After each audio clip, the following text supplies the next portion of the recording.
Welcome to another episode of the Drew Aversa Show. I'm excited today to have my guest, Mike Raven. Mike, welcome to the show. Thanks, Drew. Great to be here across the pond, as they say.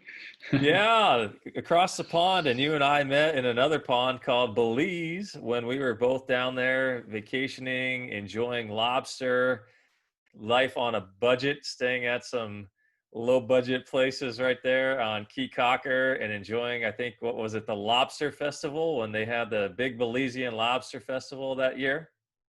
Yeah, that's right. Cool. That brings back an instant, great memories of travel, of companionship, and meeting new people who are going to be part of your life, maybe forever. And I do remember at that Lobster Fest, we were watching some old geezers, as they call them. They were playing this game with cards and with coins, and they were out maneuvering each other, and and the young kids were watching, trying to get tips.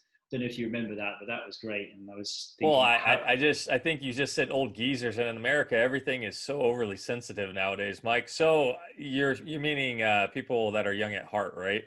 yeah, absolutely, yeah. And in the UK, it's kind of there's an affinity around that word.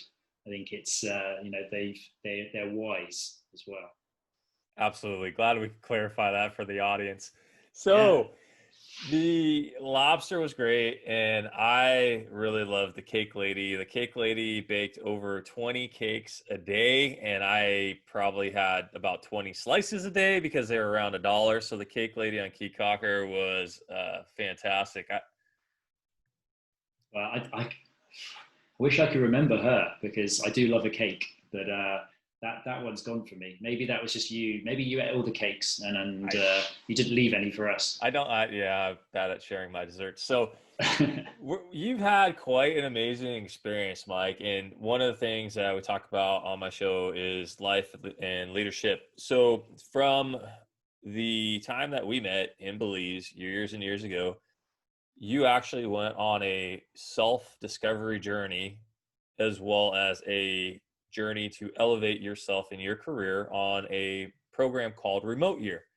So I want to talk about that, but just first introduce you really on your background. You've worked on some very creative marketing campaigns with organizations like the United Nations and other large, reputable organizations that are out there, having experience working in large brand agencies and now to your startup. So if you just want to share a little bit about your career, and then also I think Remote Year would be a fascinating thing for so many people because in the wake of COVID, I think a lot of people are considering career change. Who am I? What's my purpose in life? Why do I exist? Why did this happen?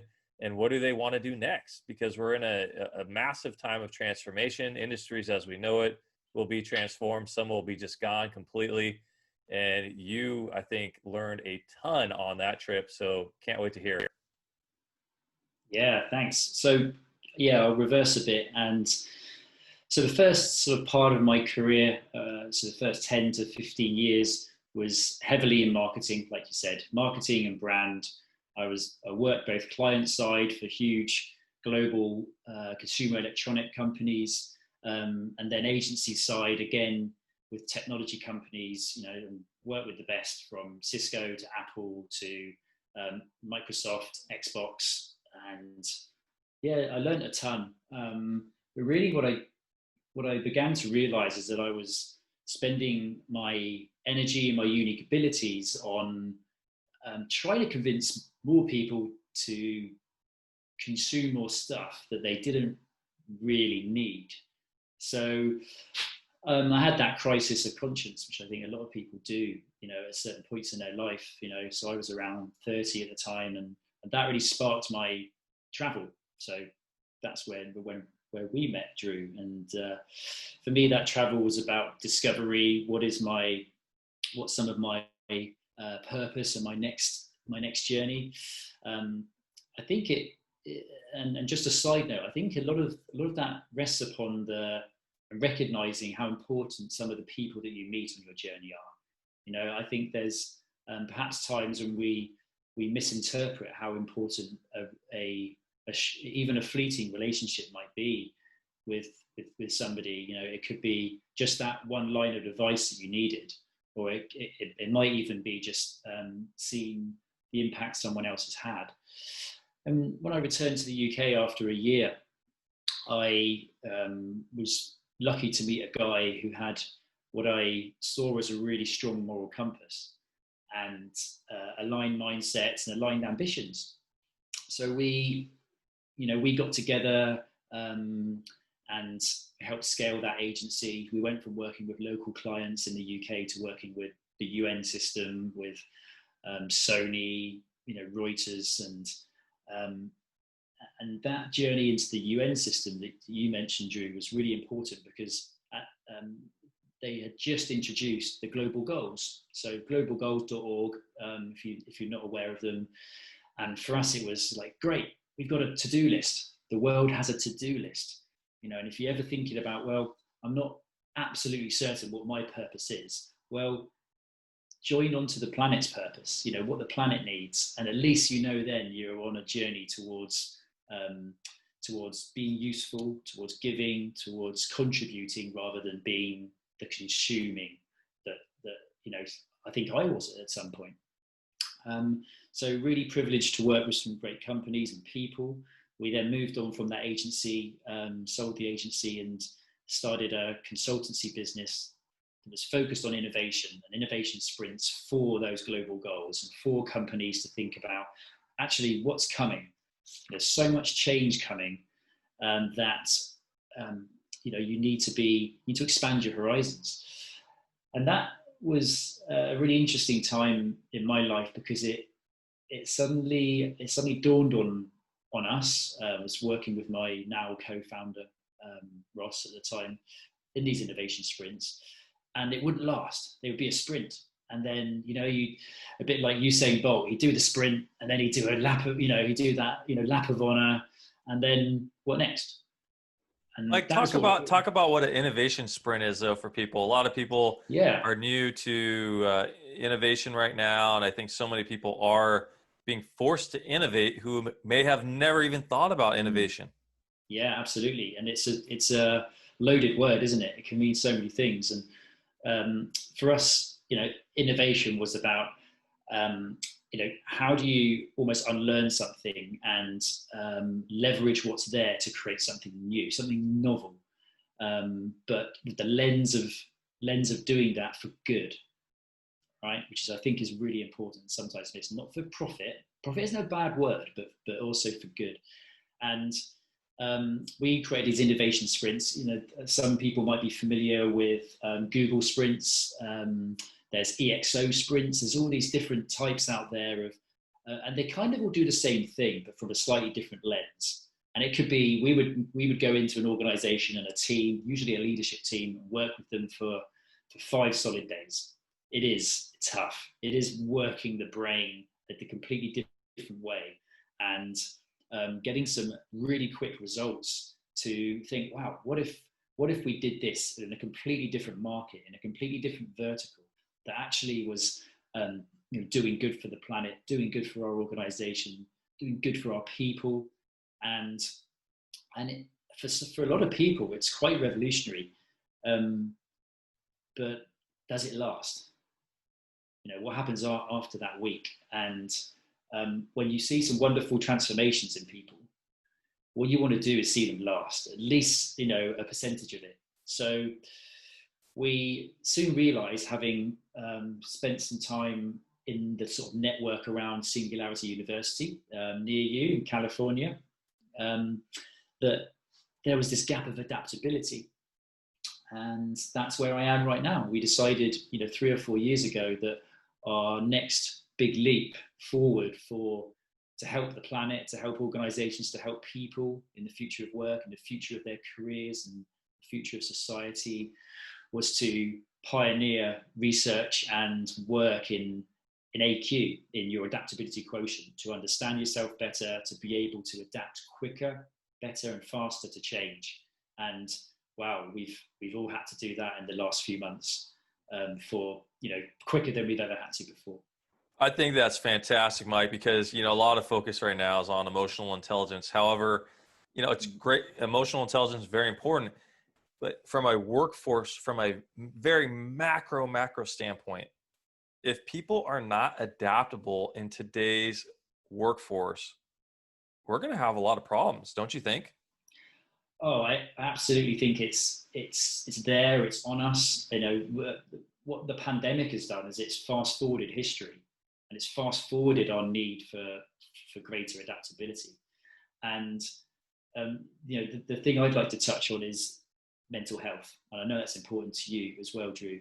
Is we're still seeing huge rises in anxiety, in stress, especially that caused by work, and you add on other stresses from an ecological standpoint, an environmental standpoint, and that's the next pandemic. And it's really worrying that 70% of millennials in the US have suffered at some point from the anxiety and stress, and a lot of that comes about through uncertainty. And you just mentioned that word, uncertainty. And we do believe that adaptability is one of the measures, your best measures against dealing, for dealing with uncertainty, for navigating uncertainty, to be able to build and rely upon your resilience, to know where you're going in your purpose, that you have grit, to be able to unlearn a way of doing something and find a new way, because that's what we need. And that's why I found that passion, that ikigai. I know some people have come across that word ikigai, but it's that Japanese sense of, why do you get out of bed in the morning? Why?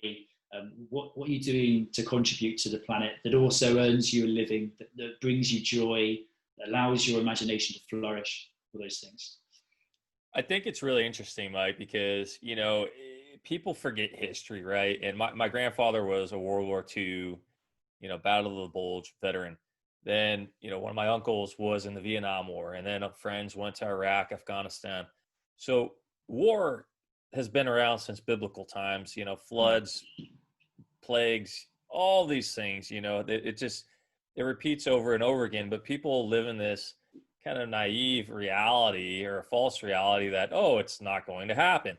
So I think the ability to adapt quickly with uncertainty can accelerate human potential in our lifetime, because we only get on average 70 years to be here.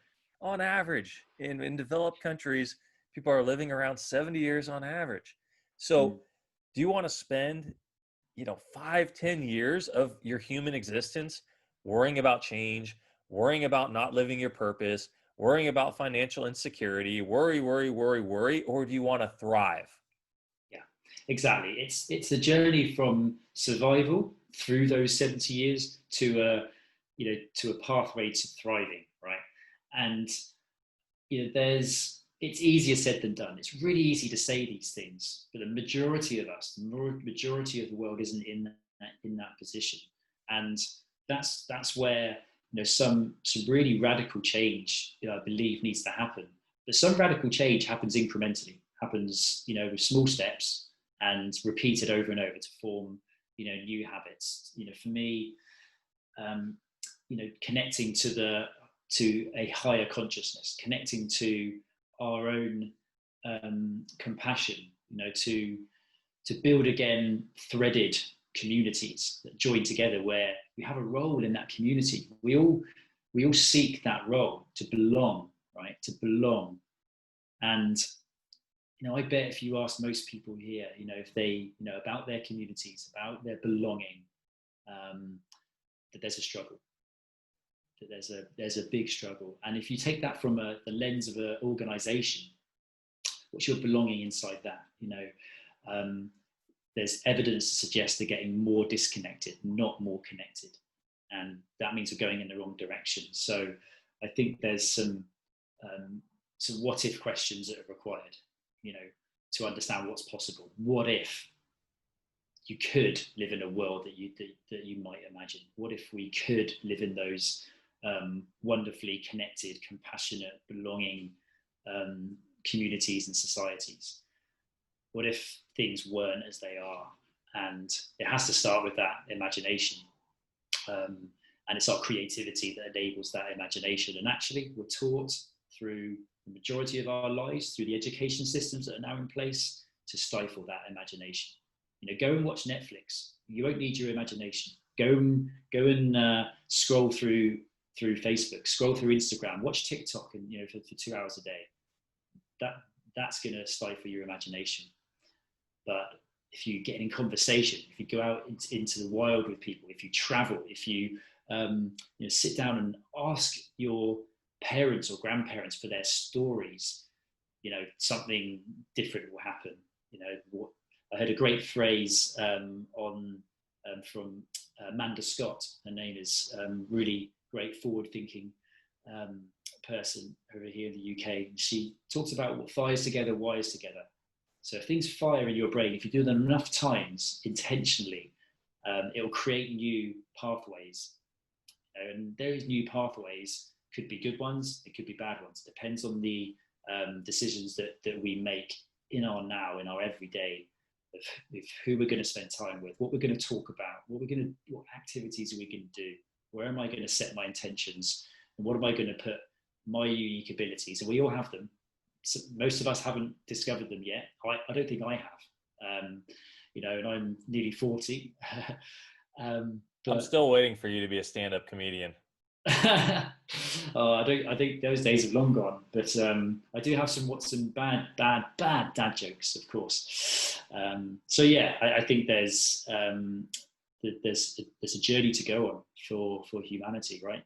Absolutely. And I think it's an intersection of emotional intelligence in a sense that expands human consciousness. The more we are connected to our emotions of what drives us, how we react, how we act, we can start expanding human consciousness. And then from there, with the systems change, societal change, structural change, is the need to be more adaptable. And to be more adaptable, what are some of the key things through your research, Mike, that when you're working with companies, organizations, or individuals, how can people become more adaptable? Yeah, that was the mission we set out 3 or 4 years ago was first of all a research mission, because right there and then there was no proven way to measure adaptability. So we had to go and define it. We had to discover how to measure it. That's validated, that's scientific, that's academic, and it fits the constructs of psychological frameworks. And then to discover if our prediction was correct. And our prediction was that you can improve it, that you can improve adaptability, that we weren't on this linear journey that, oh, I'm adaptable and I'm this level and this is where I'll always be. So that took time, it took investment. We went out and found 10 people with aligned mindsets who would invest in that happening and that existing in the world. I'm really grateful to those people. And yeah, right now we're at a position where we've identified 15 sort of key dimensions of adaptability. And I won't go into all of them, but I'll perhaps focus on 2 or 3, which I think are really important. And I think our resilience is hugely important. So it's not only our psychological resilience and our emotional resilience, but it's also our team resilience, our societal resilience, and our community resilience. Because that's what's going to allow us to bounce back from any sort of small knock or even big knock. So we've had this big knock, we've had this big unexpected COVID hit us. How we bounce back from that and how we return to our baselines is really important to our adaptability. Because if that takes a long time, if that's a struggle, then we're in trouble. That's when issues can really hit. So that's one piece, and we've got some roots within our platform with our sort of e-learning and those things of how to improve and work on and maintain your resilience. I think it's interesting though, Mike, what you just shared is we're in trouble. If we do not learn how to become more adaptable and in real time, we're in trouble. And one of the things I think we saw coming out of the 2010, recession is the speed in which we innovate. Where if you look at one of the things I just learned a lot in business school was the product life cycle, right? So think about early 2000s. We had telecom, we had the internet, the whole world was supposed to collapse in the year 2000, Y2K crisis. It didn't, we were fine. So all that energy, all that negative energy was just consumed around things that never ever happened versus the things that are actually happening where we can shift our energy into, business continuity, resiliency planning, futurism, right? Because it's happening so quickly. People thought about drone taxis. Well, that's not going to be too far off. Mhm. On delivery services, no contact, all these different things, right? So it's happening very fast. Whereas the old product life cycle and innovation used to take a long time for the product to be mature. And what I think we're seeing is the speed in which innovation happens, lean process improvement, where we cut out the waste, we just focus on desired outcomes and get things launched and lifted, like Elon Musk with the rocket going up. A lot of things are really accelerating now. And within that, I think the need to be adaptable is so key because you're talking change on massive scale in multiple industries all at once, and you're also talking about a sustainable change, whereas before we would have these dips of like 10 years into a recession and have to retool and the products would have to come back. But now all these different industries have kind of retooled, re-innovated all at once, and they're doing so quickly. Mm. So Yeah, that gap's just not there of this, oh, what do I do with my life? It's like, hey, you have to adapt now. You don't get 10 years to be in a that's the in an difference. economic downturn, buddy. Like you got to That's go. the difference. That's the difference. We had the time in the past when we went from revolution to revolution. We moved from an age of manufacturing to an industrial age. And we're in this information age. We're so many people are paralyzed by decision because there's so much choice. There's so much information. Um, and as we, for a lot of us, it's really hard to imagine what the next 10 years are going to be like, because there will be as much change as there was and innovation as there was in the last 100 years in the next 10. Now it's really hard for us to compute that, and even to use our imaginations to imagine that future. And when our brains are connected to the cloud, um, incredible things will happen and things will change. Um, and we talk about the singularity. We talk about the ecological extinction that we're in, potential, and how long we've got to try and reverse that. Have we got the ability to reverse that? So, like you said, Drew, the luxury isn't there anymore. We have to change and adapt now and do it fast. And actually, a lot of that is about a mindset. It's about a decision to do that. And what most of us are scared of in this world, and what we're told to fear, is change. And so we need everyone to come together. That includes media companies. It includes social media companies. It includes the industries that have leverage, that have influence, the people that have influence, to get on board with this, to say we can make some really positive decisions, because a lot of things are great. A lot of things there's a lot of potential out there. Hans Rosling, his great work. He's brought in to speak at organisations in the UN. He's got a great book called Factfulness, and we're actually blinded by the media that actually there's a lot of positivity. There's a huge amount to be positive about in the world. Yes, there is a huge climate crisis, and we have to do something about that immediately. But in other big areas of the world, we are moving always forward. We're always getting better. In medicine, in research, in our health, and these things. But we're told differently. So it's about the information exchange that we decide to have. It's about what we intentionally focus I, on, I and agree, Mike. And I mean, it's interesting on that because I'm in the U.S. You're in the UK. We're two big superpowers in the world, and you have universal healthcare. We have still the fight for healthcare. It's again, we're the best supposedly. Well, I think the UK has a lot of great things that are the best. But one of the things I learned, traveling actually was on that trip to Belize.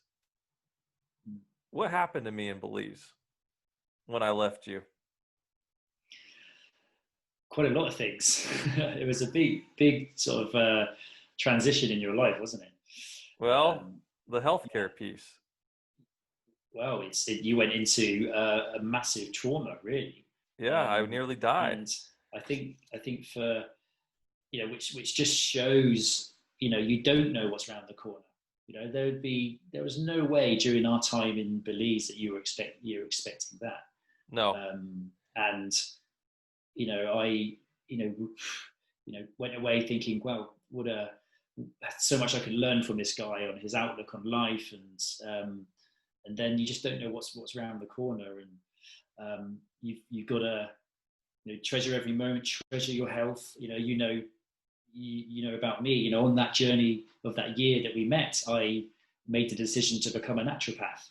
That was a path for me, and I studied that alongside all my work. When I got home to become qualified as a naturopath, because um, I just never knew how important a skill would be. That I might need to help somebody, just one person that I love at some point with that knowledge.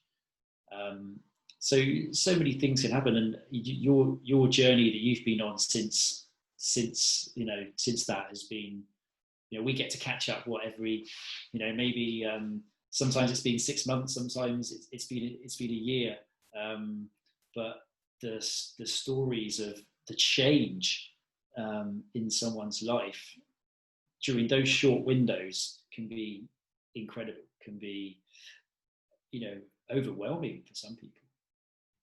yeah, and I think it's the adaptability though. It's truly, as you have on your journey as well, been adapting to different changes and to what you want to do, within your heart, your spirit, whatever people believe in. And I think, but on the one piece I was going to touch on was the stories were told, right? You're talking about media, you're talking about different things, and just kind of the mind control. When I was in Belize with you, I ended up in a third world hospital Yeah, fighting for my life.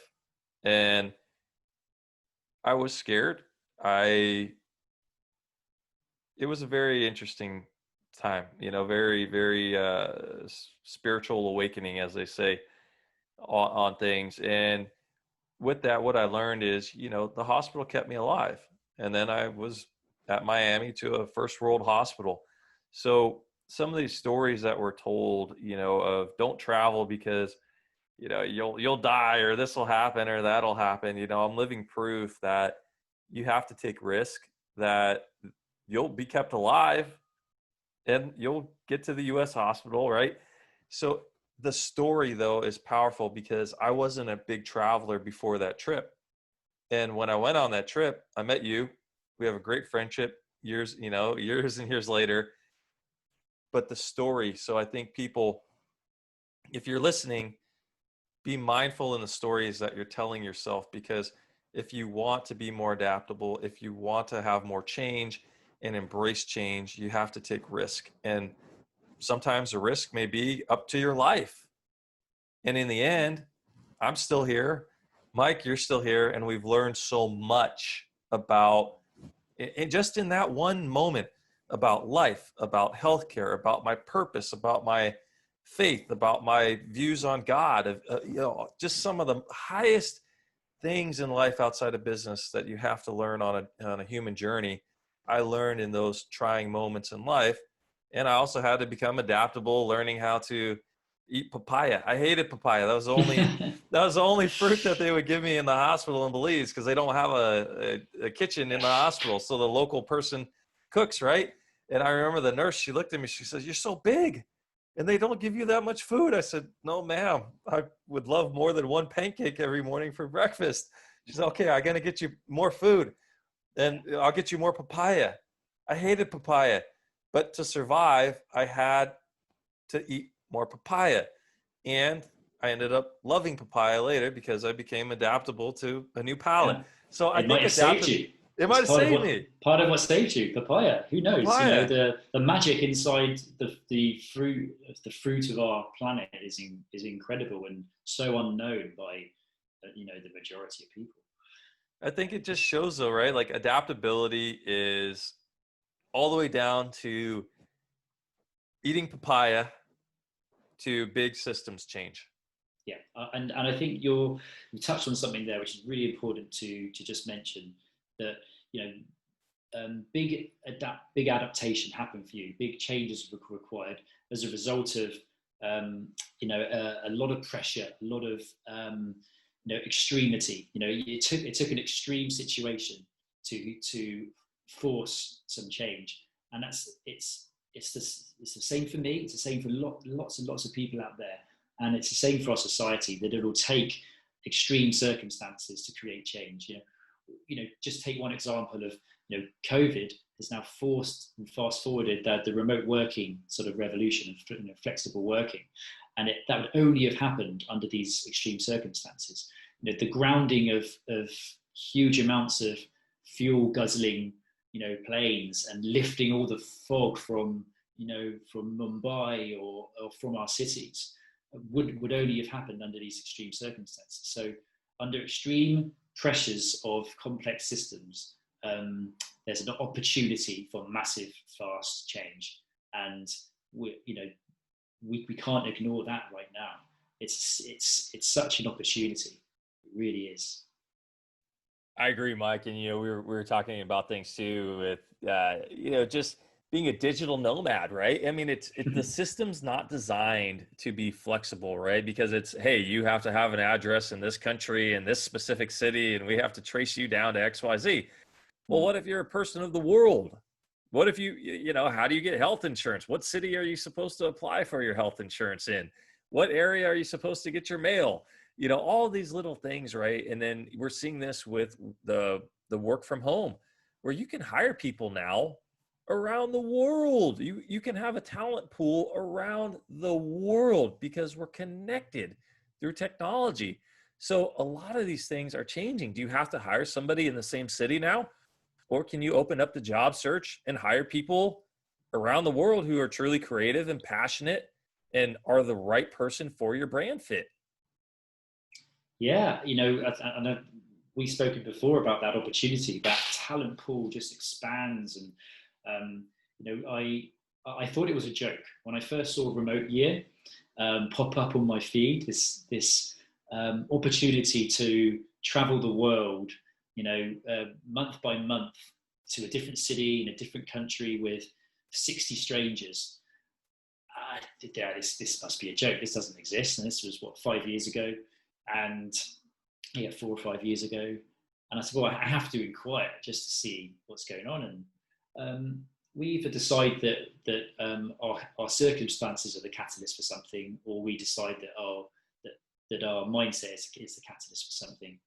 So for me, it was, well, all these things have aligned, and there's this sudden opportunity, and there's 20,000 people that applied to join Remote Year in their first cohort, and now they've taken probably 3,000 people on this journey, and what it does is it builds this your cultural sort of quotient.